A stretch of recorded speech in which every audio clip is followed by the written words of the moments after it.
Assalamualaikum warahmatullahi wabarakatuh. Perkenalkan, saya Nabila Warapalupi, NIM 43010200067 dari Fakultas Dakwah, Program Studi Komunikasi dan Penyiaran Islam, kelas KPI 2C. Di video kali ini saya akan membahas tentang pokok-pokok tentang jinayat yang ada di Indonesia. Disimak ya, semoga bermanfaat. Nah, apa itu jinayat? Jinayat adalah sebuah kajian ilmu hukum Islam yang berbicara tentang kejahatan. Hukum jinayat disebut juga dengan hukum pidana Islam. Dalam fikih, hukum pidana Islam disebut dengan jinayat. Jinayat merupakan sesuatu yang dilarang oleh agama. Apabila ada seorang muslim yang melakukannya, maka ia akan dosa besar. Jinayat yang akan saya bahas adalah tentang pembunuhan. Ada 3 jenis pembunuhan. Yang pertama, pembunuhan disengaja. Yang kedua, pembunuhan yang terlihat sengaja. Dan yang ketiga, pembunuhan tersalah. Pembunuhan adalah kegiatan menghilangkan nyawa makhluk hidup. Jika kita melakukan pembunuhan dalam jinayat akan dikenai hukum kisos.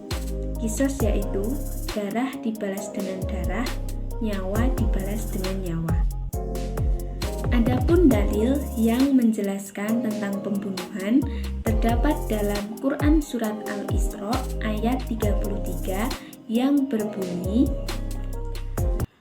وَلَا تَقْتُلُوا النَّفْسَ الَّتِي حَرَّمَ اللَّهُ إِلَّا بِالْحَقِّ وَمَنْ قُتِلَ مَظْلُومًا فَقَدْ جَعَلْنَا لِوَلِيِّهِ سُلْطَانًا فَلَا يُسْرِفْ فِي الْقَتْلِ إِنَّهُ كَانَ مَنْصُورًا, yang artinya, dan janganlah kamu membunuh orang yang diharamkan Allah Subhanahu wa Ta'ala kecuali dengan suatu alasan yang benar. Dan barang siapa dibunuh secara zalim, maka sungguh kami telah memberi kekuasaan kepada walinya, tetapi janganlah walinya itu melampaui batas dalam pembunuhan. Sesungguhnya dia adalah orang yang mendapatkan pertolongan. Nah, persoalan jinayat yang ada di Indonesia hanya ada di Provinsi Aceh. Provinsi Aceh merupakan provinsi satu-satunya di Indonesia yang menerapkan syariat yang mengacu ketentuan hukum pidana yaitu jinayat. Undang-undang yang menerapkannya disebut Konun Aceh nomor 6 tahun 2014. Konun di Aceh tunduk pada Undang-Undang Dasar Negara Republik Indonesia tahun 1945 dan hukum nasional dan juga dapat ditinjau oleh Mahkamah Agung atau Mahkamah Konstitusi. Pemerintah Indonesia secara resmi mengizinkan setiap provinsi untuk menerapkan peraturan daerah. Tetapi, Aceh mendapatkan otonomi khusus dengan tambahan izin untuk menerapkan hukum yang berdasarkan syariat Islam sebagai hukum formal. Pelanggaran yang diatur menurut hukum pidana Islam yaitu meliputi produksi, distribusi, mabuk, perjudian, perzinaan, bermesraan di luar nikah, dan seks sesama jenis. Setiap tindakan kejahatan yang dilakukan akan dihukum cambuk, denda, atau kurungan. Walaupun hukum nasional masih berlaku di Aceh, konun ini mengatur hal-hal yang tidak ditetapkan dalam undang-undang nasional dan terkadang menetapkan hukuman yang berbeda. Tetapi konun tetap tunduk pada Undang-Undang Dasar Negara Republik Indonesia tahun 1945. Oleh karena itu, tidak semua hukum Islam diterapkan di Aceh.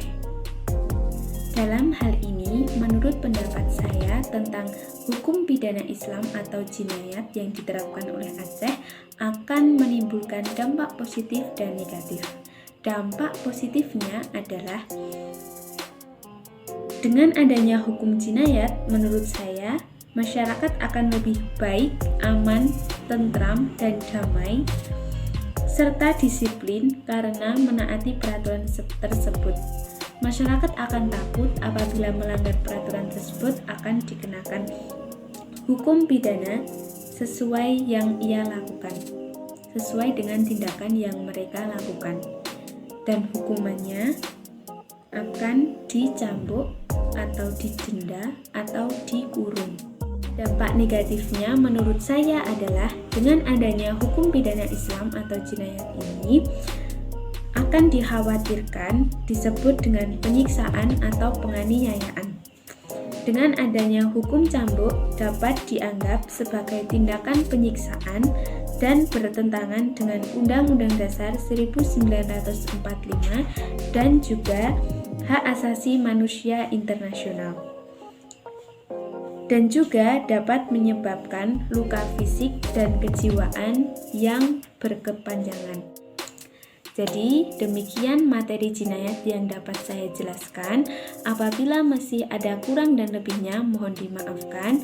Wassalamualaikum warahmatullahi wabarakatuh.